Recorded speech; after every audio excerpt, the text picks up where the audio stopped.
I'm a millennial, and guys, let me tell you something. Don't buy into this idea that all millennials have to have light rail. It's not true. I promise you that. I do not want to bring my 2-year-old son on a light rail with all of you, because you know what he's going to be doing? He's going to be running up and down. He's going to be screaming. And I need to have that freedom to have my car to bring my son wherever we want to go.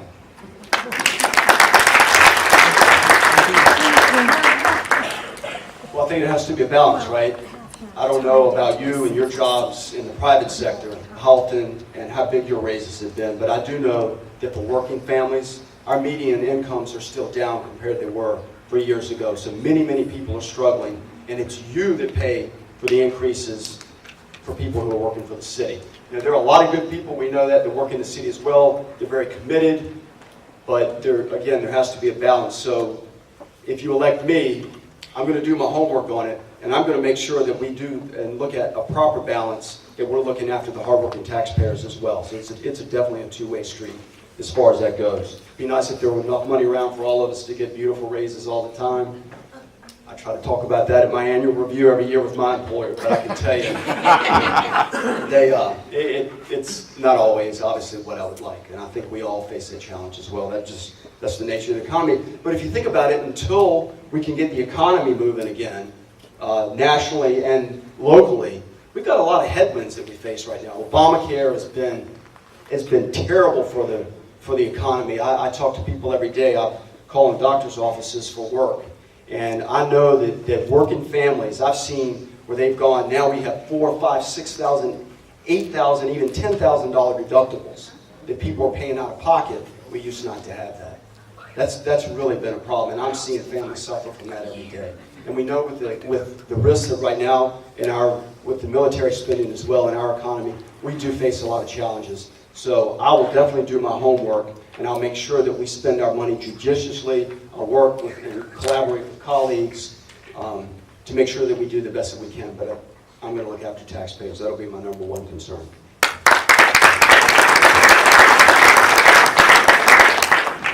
My concept's a little different. I think all the citizens of Virginia Beach should get pay raises.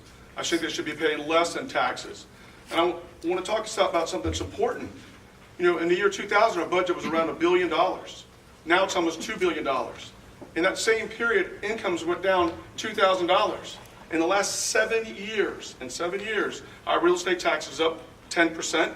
You now pay for your trash to get picked up. That got raised again. Stormwater's through the roof. The elderly and I have lost a little bit of benefits there. But then we have people bragging about how well we're doing. We're doing so good in this city that we have to continue to raise our taxes.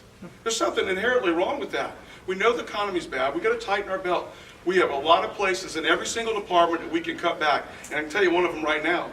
$35 million that will end up being put into the Cavalier project. That will pay for a lot of taxes, I can tell you that.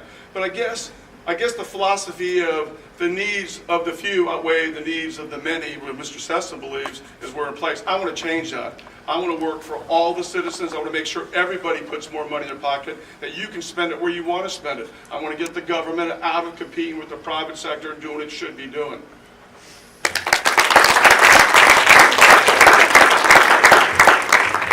All right, this has already been mentioned a few times, but here's a direct question about that. Real estate tax that we used to pay used to cover trash collection. Now that we have an ever-increasing exorbitant trash fee, and the real estate tax did not go down to compensate for that fee, where is the money from the original trash portion of the real estate fee now going? Now, if you don't know where it's now going, if you're not currently on the city council, maybe you can say where you would like for that to go. Mr. Furman, we'll start with you. Okay. You know, there's a thing called common sense. I don't know if anybody knows anything about that. They say common sense isn't common. So somewhere on the line, common sense got kicked to the curb. Now, just like he said, our trash fee used to be in our real estate fees. Well, one thing I do know, my real estate fee went up and my property value went down.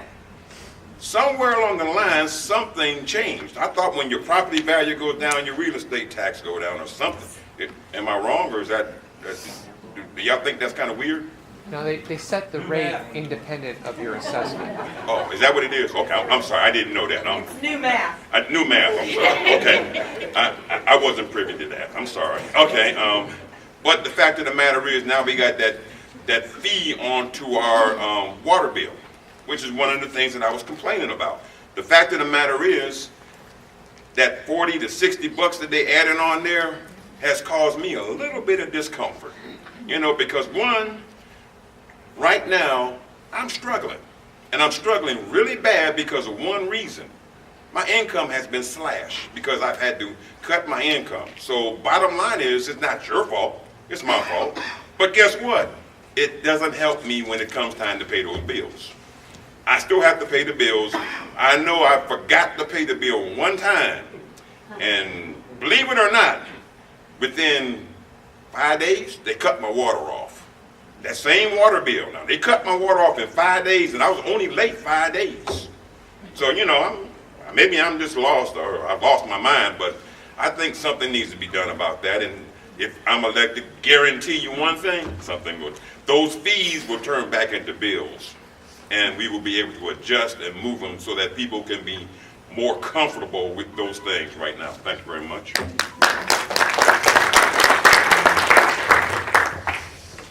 Where has the money gone? That is the question, right? Absolutely. In 2013, upon the purchase of the Cavalier, we wired out of a city discretionary account $11.7 million to the closing table to help our developer purchase the luxury hotel. So I would contend and submit to you some of the money went there. We have over 100 fees and taxes in the city. If you look at the list that they have, the Commissioner of Revenue, the Treasurer, you'll probably be stunned by some of them. Two of my favorite are these. The Boardwalk Telescope fee, so they want to charge you for looking at the ocean, I guess. And there's another one that's on there that I'm not sure if it's still there, but it was printed several years ago, a business permit closing fee. So imagine with me, if you will, you have to go to your wife and say, honey, we're closing the business down. We're not going to make it, times have been rough. Okay, sweetheart, I'll run down and get a business closing permit fee to make sure we're legal. Now, if that sounds right to you, then let's have a discussion about that. Thank you.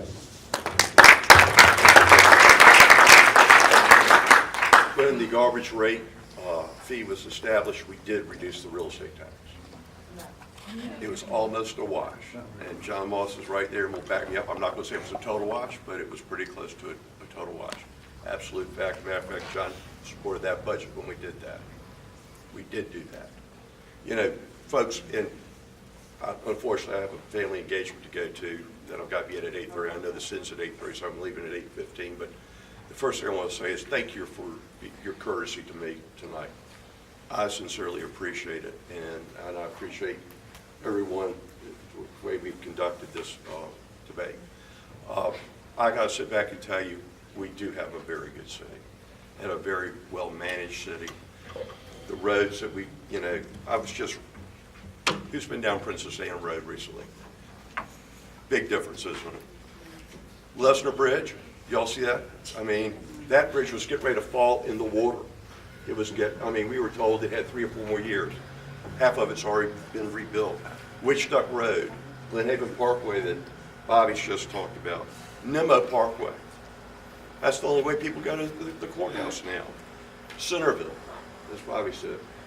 We're doing some good things in our city. We're spending our money very wisely. Can we do better? I wake up every morning wanting to do a better job for you. And I will continue to make that commitment for you. Again, thank you very much for allowing me to be here. And more than anything, thank you for the nice courtesy that you've extended. Thank you very much, and I will see you.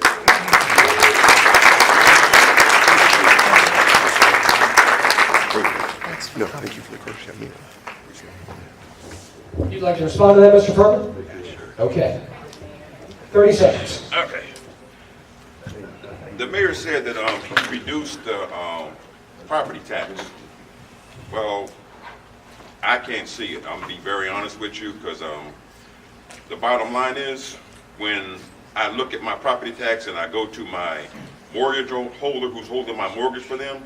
They keep raising my mortgage because they're saying my property tax has gone up again. So I don't understand where it's gone down, because my loan people, Bank of America, says it's gone up. So maybe I missed, maybe it's for specific people. Mr. Moss, would you like to address the property tax issue? Thank you so much. Yes, sir. Now, I understand the reason I'm asking you for this is because this seems to be your wheelhouse. If you could bring light to what the actual numbers are, as much a fact as possible, I appreciate that. First of all, we established the garbage fee before I became and took a seat on city council, and it was, as you recall, initially $3 a month.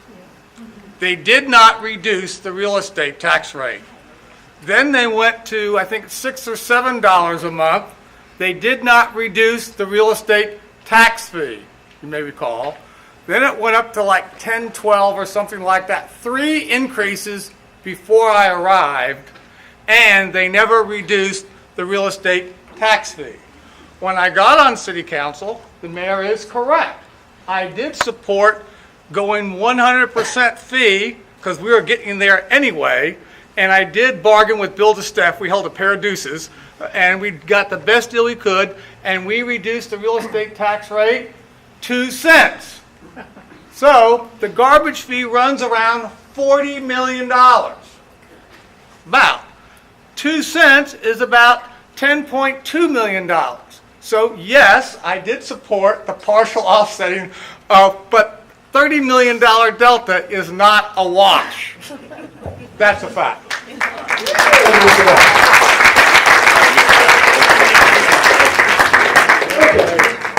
So I think we've heard from many of the candidates what their political philosophy is, what their view on government is.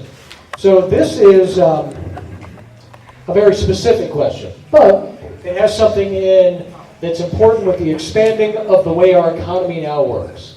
And that would be with items like Uber and Lyft. And this question specifically is about Airbnb.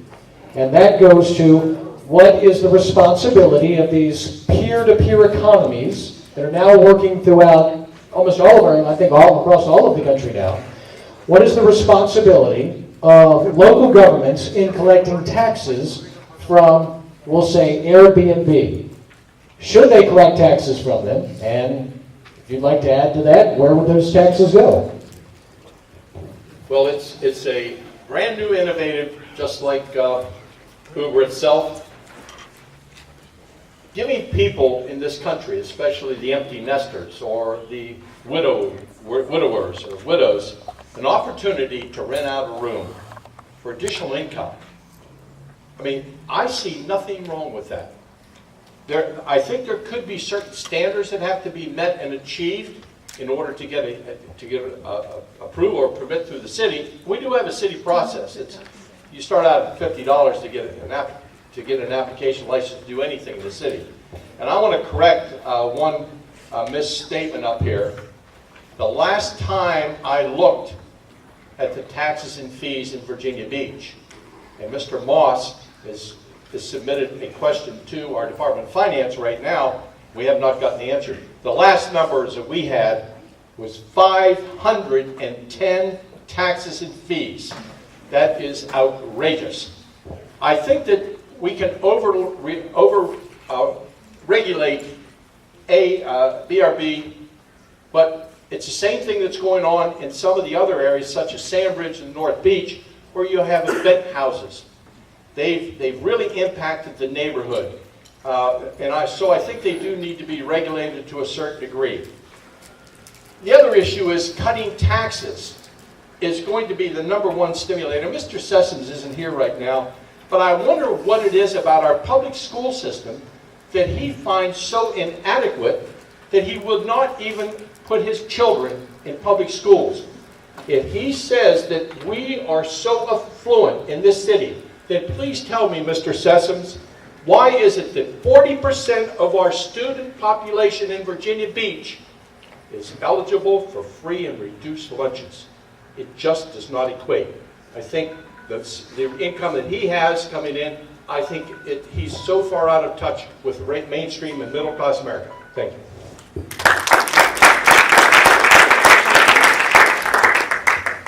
So peer-to-peer businesses are really kind of amazing. They're something that my generation really embraces. And I'm a big fan of Uber, Lyft. I like the idea of Airbnb. I've not used Airbnb specifically, but I've used a couple companies that are of the similar model. And what they give is they give power back to the consumer, and they give power back to the entrepreneur. If you look at Kempsville, we're going to have a big problem with dead stock. We have a lot of houses that are aging, and the cost of building a house is almost the same as buying a house now.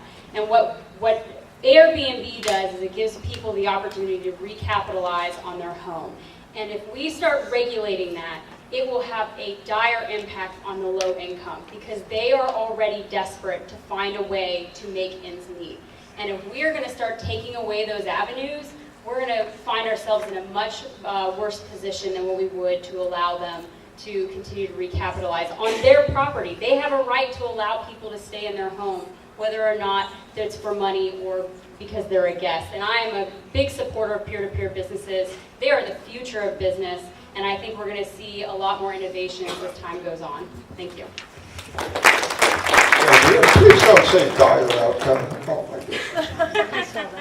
Let me put it this way. I, right now, am a home care physical therapist, and in the last 14 months I've been in many homes in Virginia Beach of many strata, all different levels of income and everything.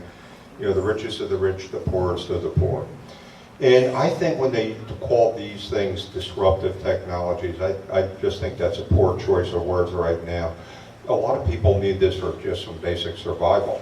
And now we go back to Uber. Remember when it first came out and the taxis complained, the limousine people complained, but now they're part of our life. They're on an app. And the thing is, Virginia is a property rights state. And if people want to rent out a room in their house, they should pay some kind of tax or fee because it is income, okay? And it's just a fair thing, but it's how to be collected. We got to figure that out. But the point is that people should have the opportunity to gain wealth, and by using their own property, that is not a bad thing at all. And let me tell you about some of the new technologies coming. That is my answer about why I don't think light rail is a good idea. I think it's obsolete, dated equipment, and why we're attaching to a city that has sea level problems on flat rail. I think it's these new emerging technology are going to be the answer that's going to take us into the future, not with technology of the past. Thank you. All right, here's an interesting one. Well, they've all been interesting. Should city officials get a car allowance? And if that's the case, what would be the metric that you would define as why some city officials would get a car allowance and others would not? No. Absolutely not.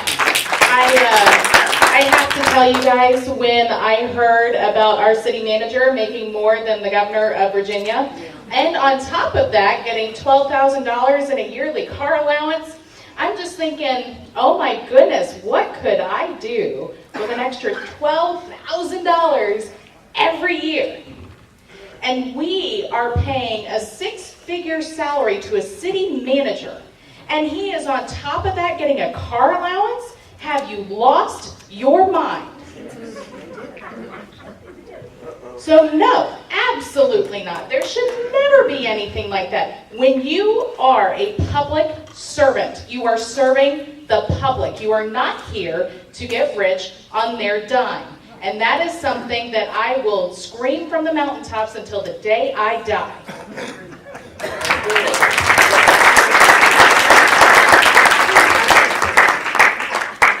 Well said. I do want to go back, though, a couple of things that we were talking about the Airbnb that are interesting. I think one thing we have to look at is why it is that people are actually renting their rooms, and it goes back to the economy, and a lot of people are struggling, and it's a way to try to help make ends meet. So I fully support that and actually the companies can collect the tax, which is a simple way to do it. They already do it, I think, in 200 cities, so that's pretty simple. And then also going back to the waste collection, I think it's a great idea. Why don't we look at privatizing solid waste collection as well? Maybe we could save some money that way. I know we could long-term with the city, especially with employees and benefits, et cetera. I used to work in that industry years ago, and it's they're obviously very, very good at that. That's what they do for their business. So that may be a great way that we could look at saving money. And Tidewater Fiber already picks up our recycling, and they do a great job at it as well. So I think that's another way that we could look to save money. And then circling back around to the idea of the car allowances, yeah, that's public service. You said it, and that's exactly right. It seems to be a lost art these days, and it's more of a money-making machine. If you look at the overall compensation for public employees, it's fast outpacing those of us in the private sector. We need to scale that back down.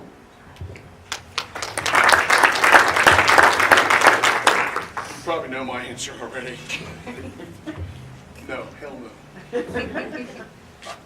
Look, we got a real government back in. It was never designed to be where it's gone. And it's not fair for the citizens to suffer while our bureaucrats make a ton of money. It's just not right. Or maybe he gets $1,000 a month car allowance because they'll take his 4 assistants around. I don't know how that works. So we got to change some things. And I don't want to get on that too much, but I do want to talk a couple of things about Airbnbs. I think it's a great thing, but I think there needs to be some oversight for public safety and public health reasons. But absolutely, it's the American way, the free enterprise system. If people struggle, let them work and do things honestly, and there's nothing wrong with that. In light rail, guys, I'm against light rail, and I think everybody knows I've been talking about it for years now. I think it's a disaster. We don't need it. It don't work. I can only imagine somebody coming up to me and going, "Hey, Rick, I want you to invest in my business. I got the worst business in the world, and you hook up to me, and, we'll make it better together." I just can't imagine that. I mean, that's what we're asking here, by the way. And plus, what about common sense? Oh, I've got to tell you something. I probably don't know this. I didn't put this on my qualification sheet. I have a doctorate degree in common sense. This has got a little bit nuts here. I mean, sometimes I sit here and shake my head going, what are we thinking here? Where are we coming up with this stuff? A light rail system can't work without a grid system. How much do you think that's going to cost? And what do you do? Oh, so we're going to have to drive our cars and park our cars. Now, okay, let's makes a whole lot of sense to me. Look, Virginia Beach is great because people love Virginia Beach for what it is. People live here for what it is. Let's keep it that way. We can make it better. We can fine tune it. We can tweak it. There's nothing wrong with that. But let's get some common sense somewhere, please.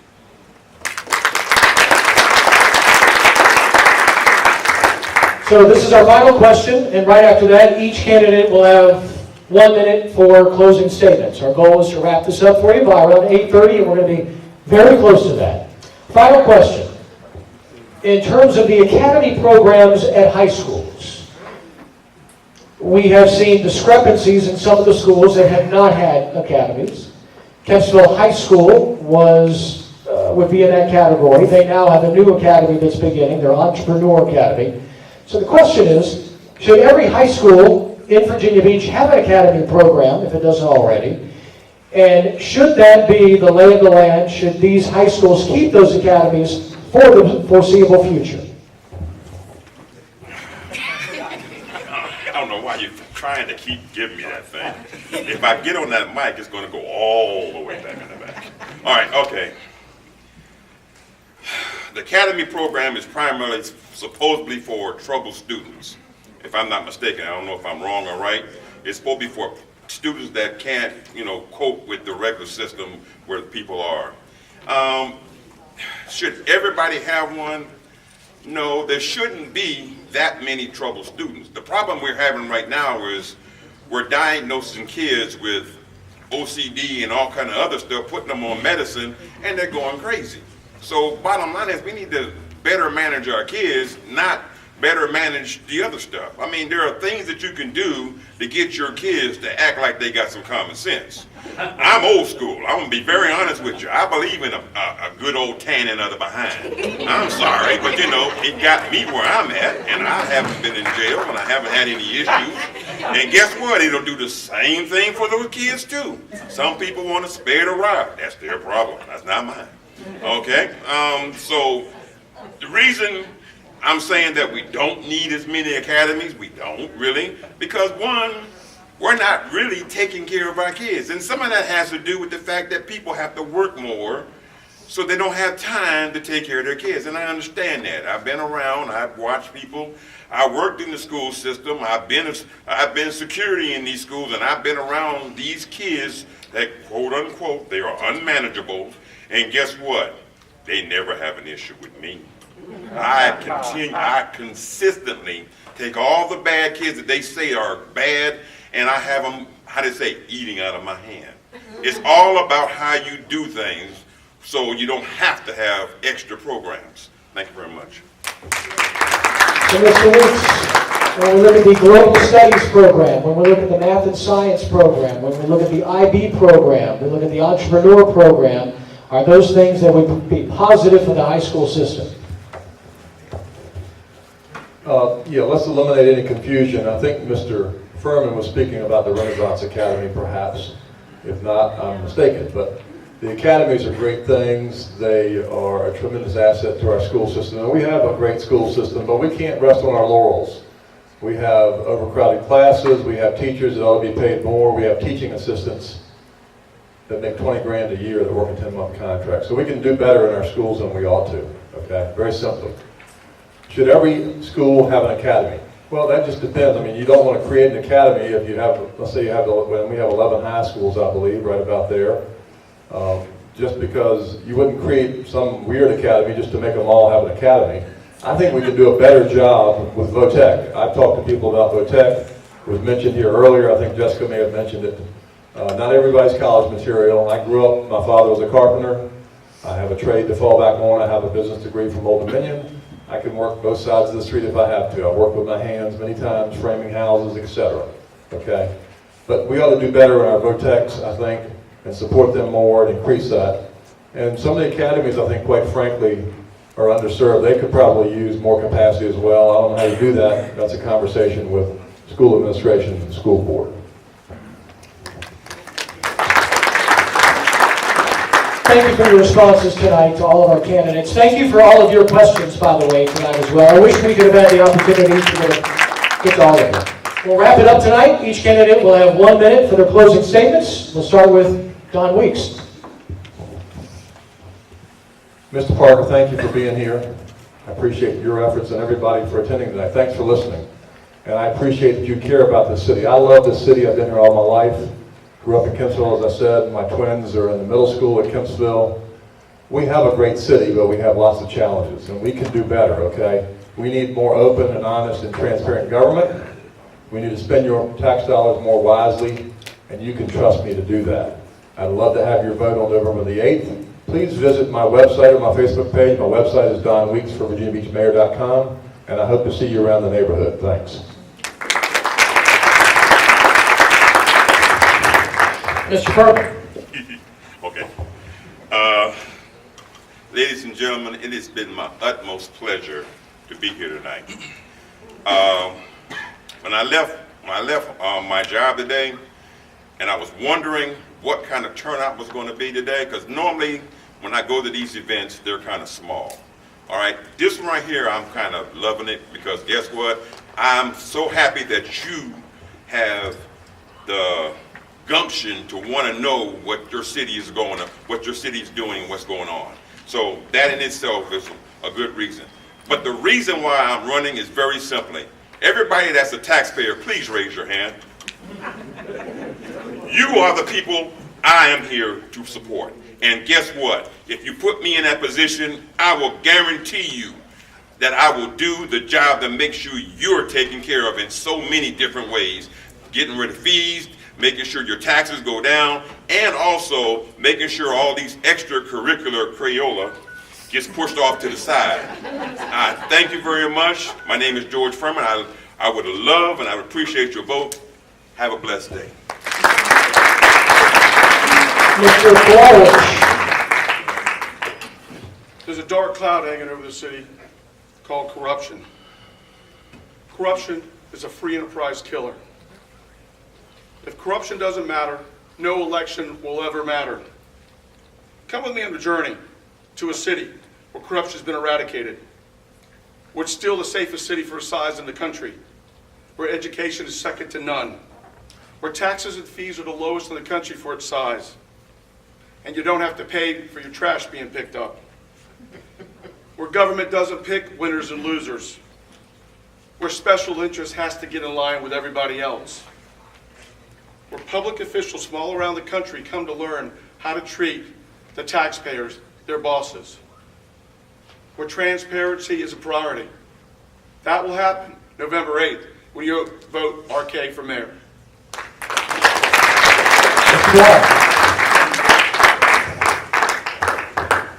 Thank you, Dave. Thank you to the Tea Party for hosting such a good forum. There were great questions. This was a lot of fun.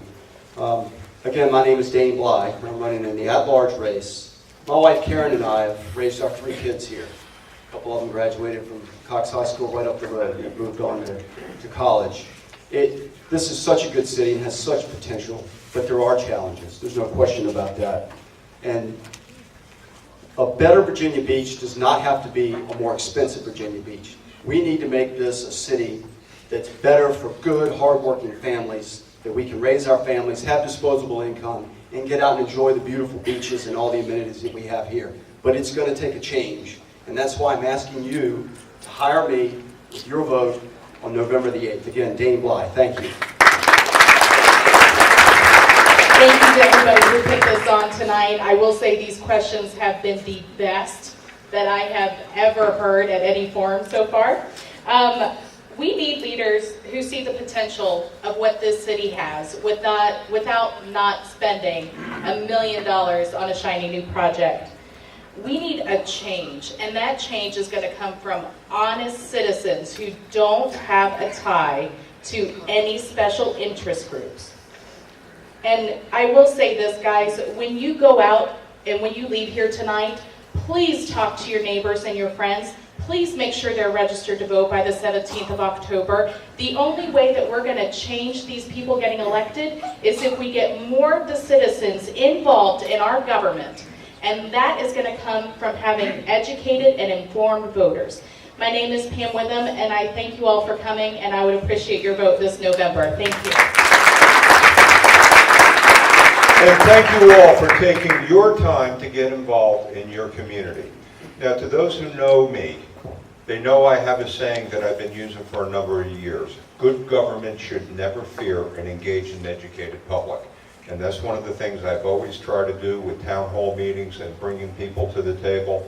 When projects in Centerville come up, you better believe that the neighbors are asked to participate.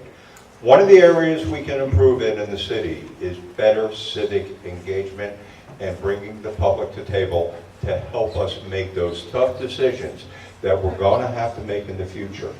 Make you part of the process. Thank you. God bless you all. And once again, thanks again. All right, now that this is my time, I'm going to ask you all a question. How many of you are tired of hearing, it's what millennials want? Yeah, I'm tired of hearing it too. It's time to put a millennial on council. We make up a quarter of the voting population and we have no representation. And there are 2 millennials on this stage who both oppose light rail. Actually, I think everybody on this stage opposes light rail. So we're leaving them all out. If you want to stop hearing that question, it's time to give millennial representation. I hope to be that voice for you on November 8th. I pledge to justify every vote I make on social media. I will make myself accessible, transparent, and relatable, which are the pillars of my campaign, and I hope to earn your support. And my name is Jessica Abbott. I'm running for the Kempsville seat. Thank you.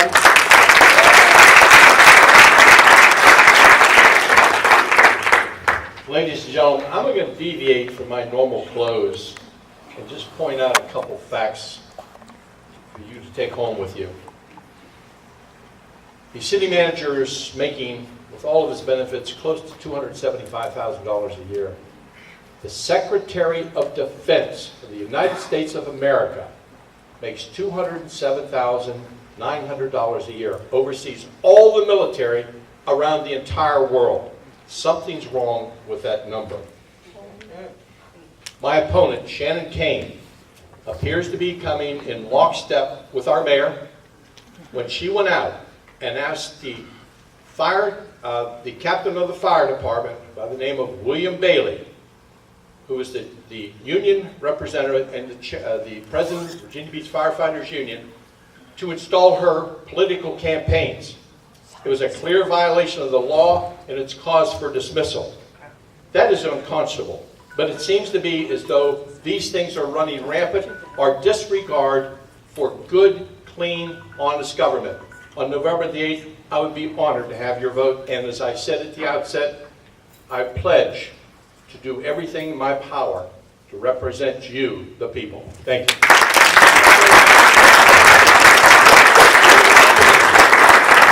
Thanks again to all of our candidates. Thanks for your time tonight. Thank you for taking time out of your Wednesday coming out here.